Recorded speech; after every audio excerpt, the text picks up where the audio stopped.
चलिए स्टार्ट करते हैं। ये वीडियो आपका समय और दूरी यानी टाइम और डिस्टेंस टॉपिक से संबंधित होगा।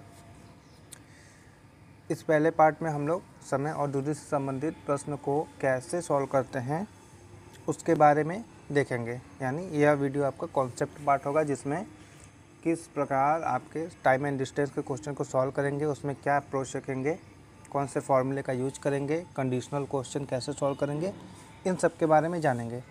इस वीडियो में हम लोग बेसिकली कंडीशन समझेंगे कि टाइम एंड डिस्टेंस से जो क्वेश्चन आते हैं उसमें कौन कौन से कंडीशन हो सकते हैं और उसमें किस तरह से सॉल्यूशन स्टार्ट करेंगे। तो आइए देखते हैं। देखिए यहाँ पे सिंपल सा डायग्राम दिखाया गया है, जिसमें आपका आता है समय और दूरी से संबंधित में कि कोई व्यक्ति या कोई वस्तु भी चाल से किसी दूरी d को अगर t समय में पार करता है तो क्या फॉर्मूला लगता है, चाल बराबर दूरी बटा समय। फॉर्मूला यही रहता है हमेशा, चाल बराबर दूरी बटा के समय, यही दिया गया है। तो ये फॉर्मूला लगेगा सिंपल। टाइम एंड डिस्टेंस के आपके टॉपिक में हम लोग चाल हमेशा समान मानेंगे, ठीक है ना। चाल वेरीज नहीं होगा, यानी समय के साथ ये कांस्टेंट बना रहेगा। जैसे 4 किलोमीटर पर आवर, तो अगर 4 घंटा के लिए समय चल रहा है व्यक्ति, तो 1 घंटा के अंदर जो चाल रहेगा दूसरे तीसरे चौथे घंटा में भी उसी चाल से चलेगा, ठीक है। इसमें फिजिक्स जैसा हम लोग वेरिएशन नहीं देखेंगे कि चाल में अंतर आ रहा है जिससे त्वरण उत्पन्न हो रहा है, एक्सीलरेशन। तो सिंपल फॉर्मूला ये रहता है, चाल बराबर दूरी बटा समय। अब इसमें आपका आता है प्रॉब्लम कि चाल का जो मात्रक है, क्योंकि दूरी बटा समय है, दूरी का मात्रक होता है मीटर किलोमीटर, ठीक है ना, और समय का आपका मात्रक होता है सेकेंड आवर मिनट। तो बेसिकली दो आपके जो स्टैंडर्ड है उसमें चाल की मात्रक होते हैं। एक होता है किलोमीटर पर आवर, दूसरा होता है मीटर पर सेकेंड। तो प्रश्न में आपका दिया रहेगा अगर किलोमीटर पर आवर, तो कहीं कहीं पूछ लेगा आंसर मीटर पर सेकेंड में। तो सबसे पहले हम लोग जानेंगे कि किलोमीटर पर आवर को मीटर पर सेकेंड में कैसे चेंज करें, या फिर मीटर पर सेकेंड को किलोमीटर पर आवर में कैसे चेंज करेंगे। तो आइए देखते हैं। देखिए किलोमीटर पर आवर को मीटर पर सेकेंड में, बेसिकली इसमें आप लोग को कहते हैं कि 5/18 से गुणा कर दीजिए, जितना किलोमीटर पर आवर है मीटर पर सेकेंड में बदल दीजिए। लेकिन ये आता कैसे है उसको देखते हैं। यहाँ पे हम लोग देख लेते हैं 1 किलोमीटर पर आवर को मीटर पर सेकेंड में बदलने का ट्राई करते हैं, ठीक है ना। चलिए देखिए 1 किलोमीटर पर आवर, इसको कैसे मीटर पर सेकेंड में चेंज करेंगे। तो क्या करेंगे, जो किलोमीटर होता है और आवर होता है इसको मीटर आपका मीटर और सेकंड में चेंज कर देंगे, ठीक है ना। हम लोग जानते हैं कि 1 किलोमीटर में कितना होता है, 1000 मीटर। तो जहाँ पे भी 1 किलोमीटर है उसको 1000 मीटर में रख देंगे, तो वो हो जाएगा मीटर में चेंज। और 1 आवर कितना हो जाएगा, 60 मिनट होता है। 1 मिनट कितना होता है, 60 सेकेंड। इस तरह से हम लोग 1 घंटे को यहाँ पे कैसे लिखेंगे, 1 आवर इक्वल टू 60 गुणे 1 मिनट, और 60 1 मिनट को 60 सेकेंड। तो देखिए 1 आवर आपका ये कितना आ जाएगा, 3600 सेकेंड, यानी 1 घंटे में 3600 सेकेंड होता है। तो कहीं पे भी अगर 1 आवर है तो उसे 3600 सेकेंड लिख सकते हैं, तो वो चेंज हो जाएगा आपका सेकेंड में। तो 1 किलोमीटर पर आवर को बदलने के लिए हम लोग क्या करेंगे, 1 किलोमीटर अपॉन 1 आवर, वही आएगा, इसमें कोई चेंजिंग नहीं आ रहा है। 1 किलोमीटर को कैसे लिखेंगे, 1000 मीटर, और 1 आवर को कैसे लिखेंगे, 3600 सेकेंड। तो देखिए 1 किलोमीटर पर आवर मीटर पर सेकेंड में चेंज हो गया। इसको सॉल्व करते हैं, 2 जीरो से 2 जीरो कट गया, बचा 10/36 मीटर पर सेकेंड। या फिर इसको सॉल्व करेंगे, कितना आ जाएगा आपका 5/18 मीटर पर सेकेंड। यानी जो आपका मल्टीप्लिकेशन होता है 5/18 का, वो इसी वजह से आता है, क्योंकि कोई भी मान लेते हैं कि x किलोमीटर पर आवर है, ठीक है ना, x किलोमीटर पर आवर है। तो इसको चेंज करने के लिए हम लोग कहते हैं कि x में 5/18 का गुणा कर दीजिए, तो हो जाएगा मीटर पर सेकेंड। कैसे होगा, ये x गुणे 1 किलोमीटर कर देंगे और 1 किलोमीटर को आपको 5/18 मीटर पर सेकेंड में कर देंगे, तो आ जाएगा x इंटू 5/18। यानी किसी संख्या को या चाल को जो किलोमीटर प्रति घंटा है उसमें अगर 5/18 का गुणा कर देंगे तो वो चेंज हो जाएगा मीटर पर सेकेंड में। अब हम लोग सीखते हैं मीटर पर सेकेंड को किलोमीटर प्रति घंटा में बदलना, ठीक है। देखिए यहाँ पे है इसमें भी वही करेंगे। देखिए हम लोग को पता है कि 1 किलोमीटर इक्वल टू होता है 1000 मीटर। तो 1 मीटर कितना हो जाएगा, 1/1000 किलोमीटर। ऐसे ही 1 आवर इक्वल टू हम लोग देखे हैं 3600 सेकेंड है। तो 1 सेकेंड कितना हो जाएगा आपका, 1 आवर बटा के 3600 सेकेंड कितना हो जाएगा। अब जहाँ पे मीटर पर सेकेंड है उसे किलोमीटर प्रति घंटा में बदलने के लिए 1 सेकेंड को 1/3600 आवर लिख देंगे और 1 मीटर को 1/1000 किलोमीटर लिख देंगे। तो मान लेते हैं कि 1 मीटर पर सेकेंड को आपको बदलना है किलोमीटर पर आवर में। तो देखिए इसको कैसे सॉल्व करेंगे, 1 मीटर अपॉन 1 सेकेंड। ठीक है, 1 मीटर कितना हो गया, 1/1000 किलोमीटर। अब देखिए मात्रक बदलने लगा। 1 सेकेंड कितना हो गया, 1/3600 आवर। देखिए यहाँ पे मीटर पर सेकेंड से किलोमीटर प्रति घंटा हो गया। इसको सॉल्व करते हैं, ये जाएगा ऊपर, ये आएगा नीचे। कितना आएगा आपका 3600 बटा के 1000 किलोमीटर पर आवर।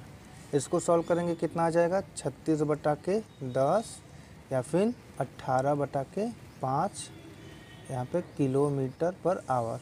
इसका मात्रक हो गया 1 मीटर पर सेकेंड इक्वल टू 18 बटा के 5 किलोमीटर प्रति घंटा होता है। यानी अगर कोई x मीटर पर सेकेंड है, इसको किलोमीटर प्रति घंटा में बदलना होगा तो क्या करेंगे, x गुणे 18 बटा के 5 से गुणा कर देंगे तो ये हो जाएगा किलोमीटर पर आवर।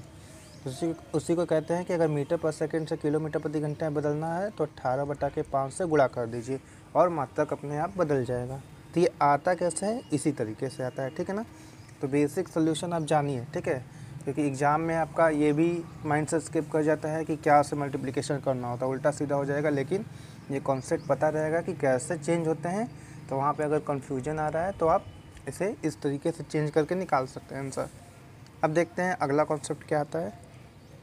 देखिए यहाँ पे डेमोन्स्ट्रेशन दिखाया गया है कि अगर कोई भी चाल से t समय में d दूरी तय करता है। यहाँ पे चाल का मात्रक आपका किलोमीटर प्रति घंटा मीटर पर सेकंड हो सकता है, ये घंटा और सेकंड में हो सकता है, दूरी किलोमीटर और मीटर में हो सकता है। तो अगर किलोमीटर प्रति घंटा या मीटर पर सेकंड में रहे, देखिए जैसे एग्जांपल के लिए x मीटर पर सेकंड को किलोमीटर प्रति घंटा में बदलने के लिए 18 बटा के 5 से गुणा कर देंगे और x किलोमीटर प्रति घंटा से को मीटर पर सेकंड में बदलने के लिए 5/18 से मल्टीप्लिकेशन कर देंगे। ठीक है, तो ये बात ध्यान है, ये याद रखना होगा, प्रश्न में हमेशा यूज होगा क्योंकि उसमें मीटर पर सेकंड किलोमीटर प्रति घंटा बदलना होगा।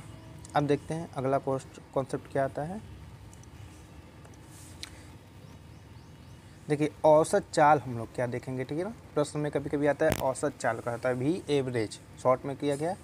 इसका फॉर्मूला होता है आपका कुल चली गई दूरी बटा के कुल लगा समय। चाल का फॉर्मूला हमेशा दूरी बटा के समय के फॉर्म में होता है, लेकिन औसत चाल क्या होगा, कुल कितनी दूरी चली गई उसका योग और कुल कितना समय लगा उसका योग।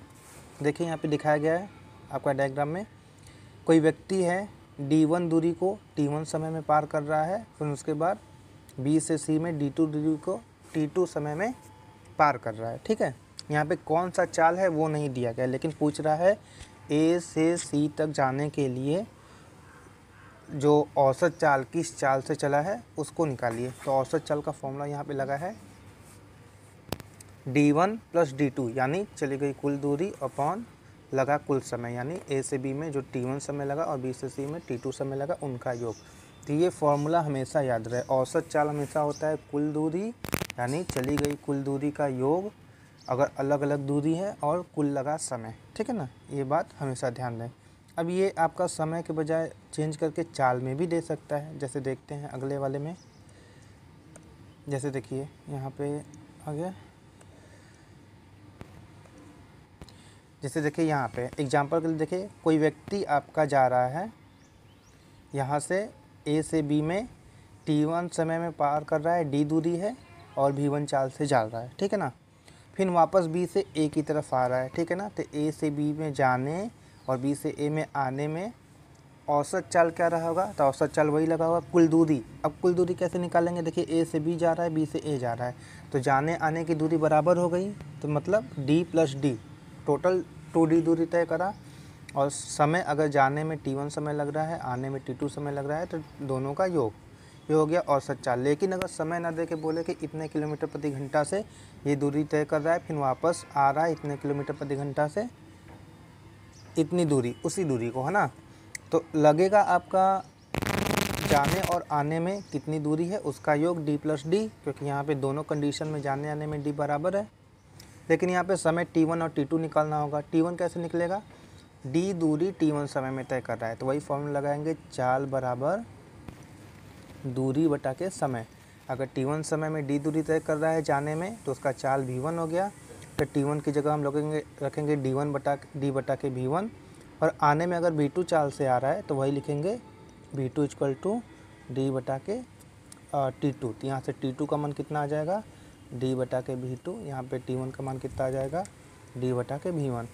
तो अगर चाल में दिया रहे तो इस तरह से फार्मूला यूज कर सकते हैं। ये कोई याद करने वाला फार्मूला नहीं है, बस कंडीशन बता रहे हैं कि ऐसे जा रहा है, ऐसे आ रहा है।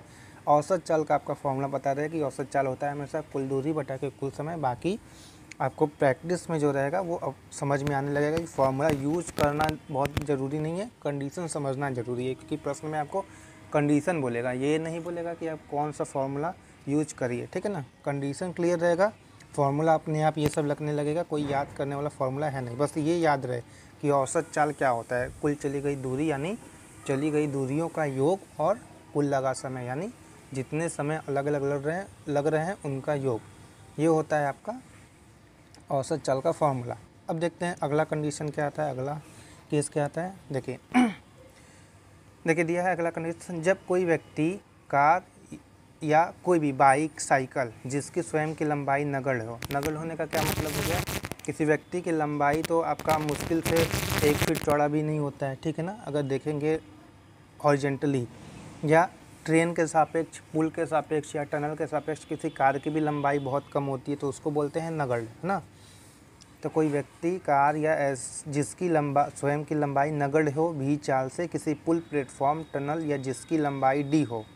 यहाँ पे एग्जांपल के लिए दिया गया है, कोई नगण्य लंबाई की वस्तु किसी लंबी वस्तु की जो रुका हो, ध्यान रहे, या खड़ी ट्रेन रुकी होती है, प्लेटफॉर्म रुकी होती है का, और पुल, ये लोग का कोई चाल नहीं होता है। तो किसी लंबी चीज़ को जिसकी लंबाई d है भी चाल से t समय में पार करेगी, तो फॉर्मूला क्या लगेगा, चाल बराबर दूरी बटा के समय। यानी यह व्यक्ति इस दूरी को t समय में पार करेगा, तो वही लगेगा कि इस पॉइंट से इस पॉइंट तक जाने में भी चाल से d बटा के t समय लगा, ठीक है।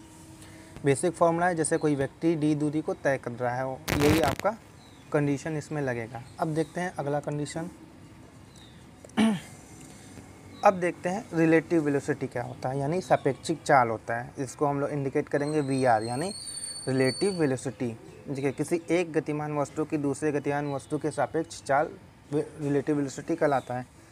फिजिक्स में इसके अलग डिफिनेशन होते हैं, लेकिन यहाँ मैथमेटिक्स में जो प्रिपरेशन का होता है उसमें हम लोग बेसिकली इतना समझ लें कि किसी व्यक्ति का किसी दूसरी व्यक्ति के सापेक्ष चाल, यानी दो आपके व्यक्ति चल रहे हैं, चाहे एक दिशा में चले या अपोजिट दिशा में चले, तो दोनों चलने वाले व्यक्ति के लिए सामने वाले व्यक्ति का रिजल्टेंट चाल क्या होता है, जो कि रियल चाल से अलग होता है। एग्जांपल के लिए, अगर हम लोग इस दो व्यक्ति एक समान दिशा में चल रहे हैं, ये व्यक्ति इसे अलग चाल से देखेगा, और हम लोग जिसको बोलेंगे फ्रेम ऑफ रेफरेंस, ठीक है ना, यहाँ पे बैठे व्यक्ति का चाल v1 होगा, जबकि इसके लिए इसका चाल अलग होगा, ठीक है।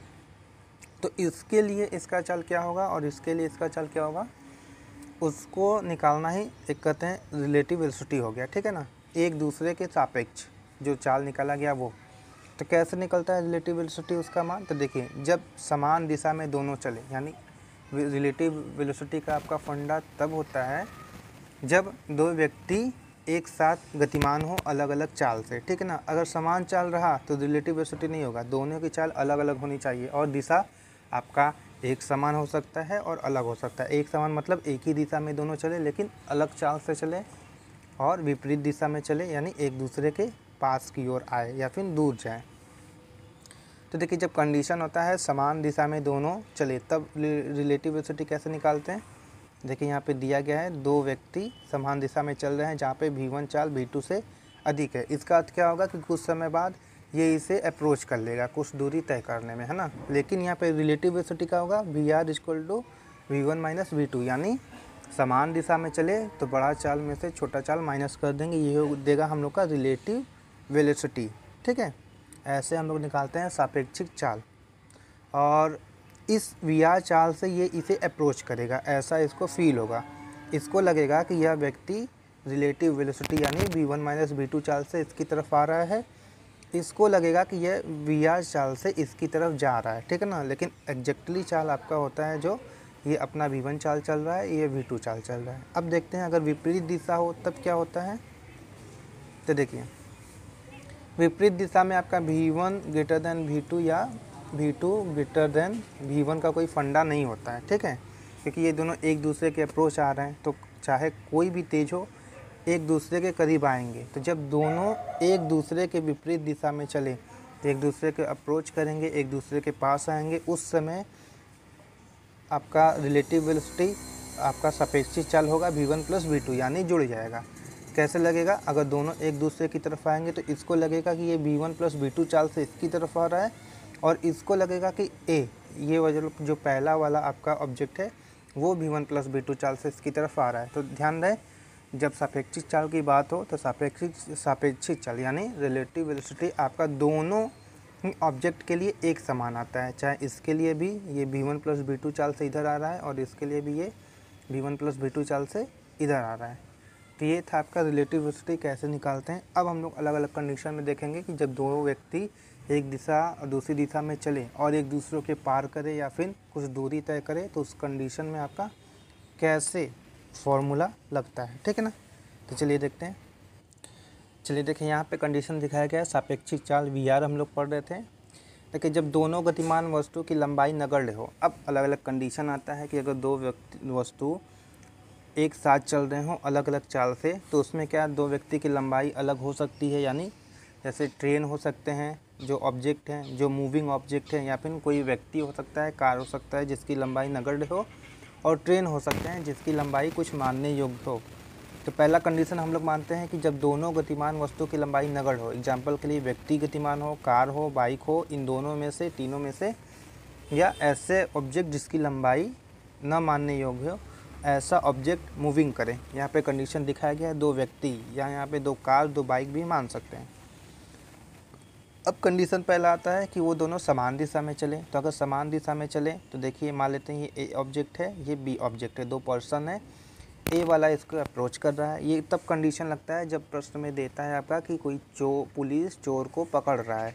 तो D दूरी के बीच पहले इनके कंडीशन था, जो प्रश्न में दिखाया गया उसके कंडीशन को देख लेते हैं।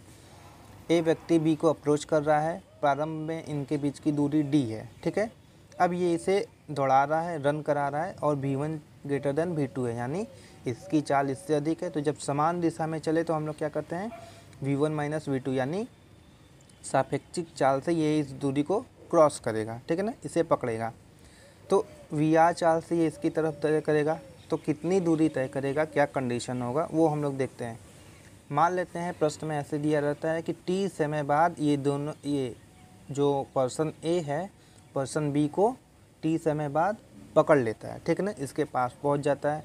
तो देखिए जब दोनों शुरू में जब टाइम इक्वल टू 0 रहेगा तो A और B एक दिशा में चलना प्रारंभ करेंगे। ठीक है ना, और ये सापेक्षिक चाल v1 माइनस v2 चाल से इसकी तरफ गतिमान होगा। लेकिन अगर हम लोग देखें फ्रेम ऑफ रेफरेंस में तो उस t समय में मान लेते हैं B आपका x दूरी तय किया होगा क्योंकि भाग रहा है। तो अगर x दूरी तय करते हुए A इसे पकड़ लेता है, जैसे A हो गया ये B हो गया, तो A उसी समय में कितना दूरी तय करेगा, आपका D प्लस x दूरी तय करेगा, तभी तो जाके A B को पकड़ लेगा। ठीक है, तो उस कंडीशन में क्या लगेगा, यदि t समय में A B को पकड़ लेगा तो फॉर्मूला क्या लगेगा, v1 माइनस v2 यानी आपका VR इक्वल टू d/t।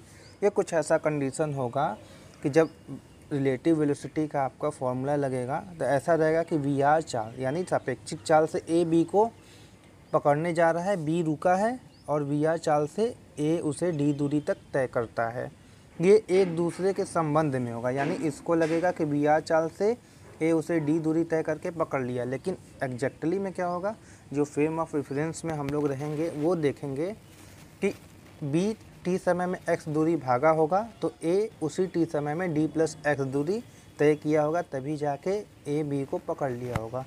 तो पहले फॉर्मूला क्या लगेगा, V R equal to D by T, ठीक है, जिसमें वी आर क्या होगा, समान दिशा में चल रहे हैं जहाँ पे V one greater than V two है, ठीक है, ये प्रश्न में दिया रहेगा।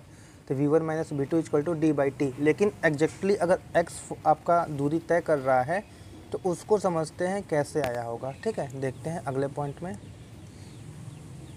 देखिए यहाँ पे दिया है नाउ इस टी समय में यदि v2 चाल से, क्योंकि अलग अलग चाल है, x दूरी तय करता है तो v2 equal to X by D, यानी t समय में v2 आपका x दूरी तय कर रहा है। फॉर्मूला यही लगेगा, चाल बराबर दूरी बटा के समय, और a x प्लस डी दूरी तय करेगा तभी तो जाके t समय में उसे पकड़ लेगा। तो v1 क्या लगेगा, चाल बराबर दूरी, दूरी कितना हो गया, d पहले था और x, यानी उसी समय में x प्लस डी दूरी तय करके उसे पकड़ रहा है, बटा के t। अब हम लोग देखेंगे कि क्या जो वी आर है, V R equal to D by T, क्या ये फार्मूला सही है। अगर फार्मूला सही होगा तो जो एल एच एस होगा वो आर एच एस के बराबर होगा। अब वी आर का हम लोग कैसे निकालते हैं, समान दिशा में है तो V one minus V two, यानी बड़ा चाल में से छोटे चाल को माइनस करते हैं, ठीक है ना। यहाँ पे देखते हैं वी वन कितना है, X plus D by T, V two X by D. देखिए एल एच एस का मान हम लोग निकाल रहे हैं, वी वन का मान x plus D by T minus x by T. इसको सॉल्व करेंगे अगर डी बाई टी, और डी बाई टी क्या हम लोग का आर एच एस हो गया। तो यहाँ पे L H S equal to R H S हो गया, यानी ये जो फॉर्मूला भी है वो करेक्ट है, ठीक है ना। रिलेटिव वेलोसिटी का फॉर्मूला यहाँ पे ये करेक्ट है। तो यहाँ पे प्रूफ भी दिखाया गया है कि ये जो इस कंडीशन में आपका फॉर्मूला लगेगा वो इसी तरह से लगेगा और ये फॉर्मूला सही है। अब हम लोग देखते हैं दूसरा कंडीशन, जब एक दूसरे की ओर अप्रोच करें, ठीक है ना। तो देखिए जब विपरीत दिशा में एक दूसरे की ओर अप्रोच करेंगे तो यही होगा। मान लेते हैं टी समय बाद आपका ये एक दूसरे को मिल गए, टी समय में मान लेते हैं कि ये v1 चाल से x दूरी तय किया होगा तब जाके मिल गया यहाँ पे। तो ये जो कुल दूरी है उसमें से x दूरी माइनस कर दे तो d माइनस एक्स दूरी तय किया होगा b आपका, ठीक है ना, तभी जाके a b एक दूसरे से मिले होंगे। अब वी आर क्या होगा, जो रिलेटिव वेलोसिटी का फॉर्मूला क्या लगेगा, relative velocity equal to D by T, यानी ऐसा लगेगा कि वी आर चाल से, यानी रिलेटिव वेलोसिटी से बी स्थिर है, ए आपका बी की ओर जा रहा है, या फिर ए आपका स्थिर है, बी ए की ओर जा रहा है, ठीक है ना।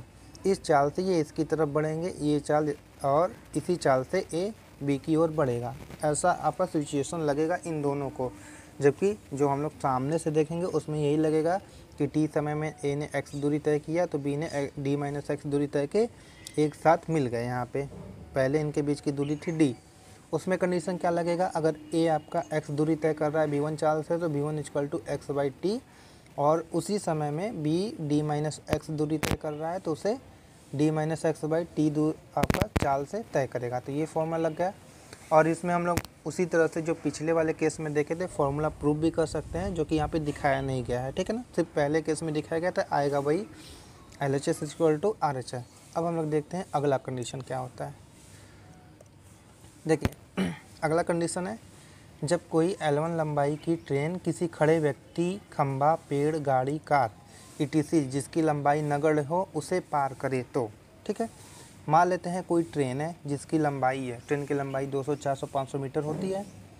वो किसी ऐसे व्यक्ति या खंभा या कार, एग्जाम्पल के लिए यहाँ पे खंभा भी मान लेते हैं, व्यक्ति भी मान लेते हैं, ठीक है ना, जिसकी लंबाई नगण्य होती है और ये रुका हो, इसे v1 चाल से t समय में पार करे तो क्या फॉर्मूला लगेगा, v1 इक्वल टू L1 बटा के t, जहाँ L1 क्या होगा, ट्रेन की अपनी लंबाई।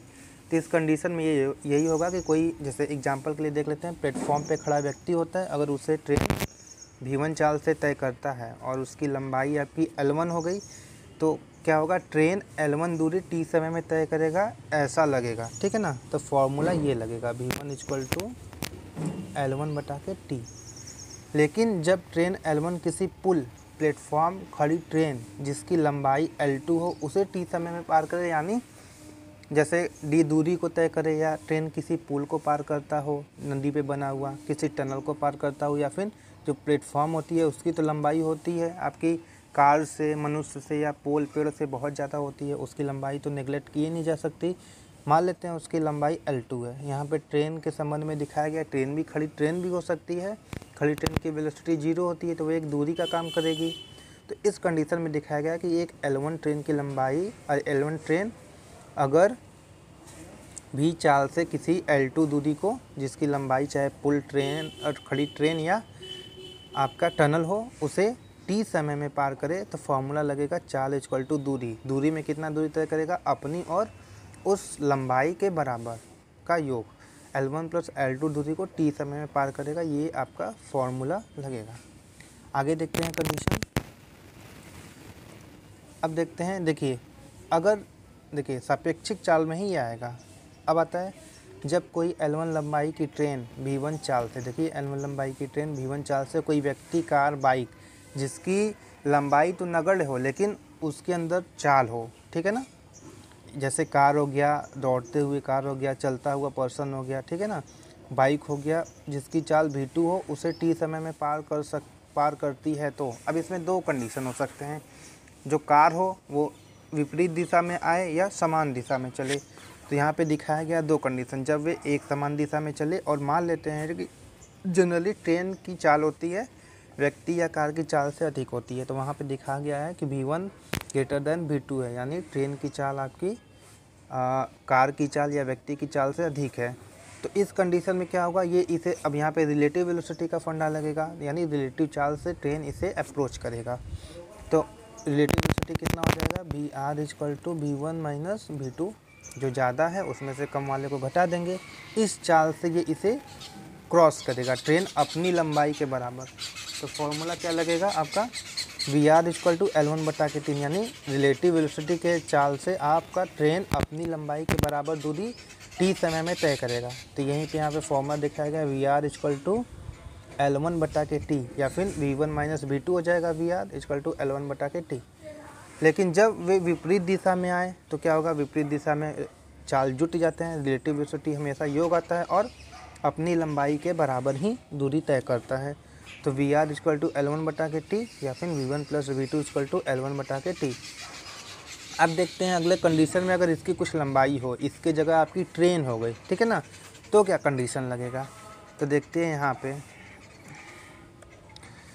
देखिए जब दो ट्रेन की स्थिति, यानी जब दो ट्रेन एक दूसरे को पार करें, समान दिशा या विपरीत दिशा, या फिर एक ट्रेन स्थिर हो, तब क्या हो। देखिए जब एक ट्रेन स्थिर हो और दूसरा गतिमान हो, यानी ये इस कंडीशन में हो गया, जैसे हम लोग यहाँ पे देखे थे, आपका देखिए ये इसके पहले वाला इसी कंडीशन में हो गया ना, एक ट्रेन आपका गतिमान है और दूसरा ये वाला कंडीशन स्थिर है, ठीक है। तो इसी में देख लेते हैं आपका, देखिए जब एक ट्रेन स्थिर हो और दूसरा गतिमान हो, यानी देखिए यहाँ पे चित्र में दिखाया गया, एक ट्रेन V1 चाल से जा रहा है, कोई ट्रेन स्थिर है जिसकी लंबाई L2 है, पहले वाले ट्रेन की लंबाई L1 है, ठीक है।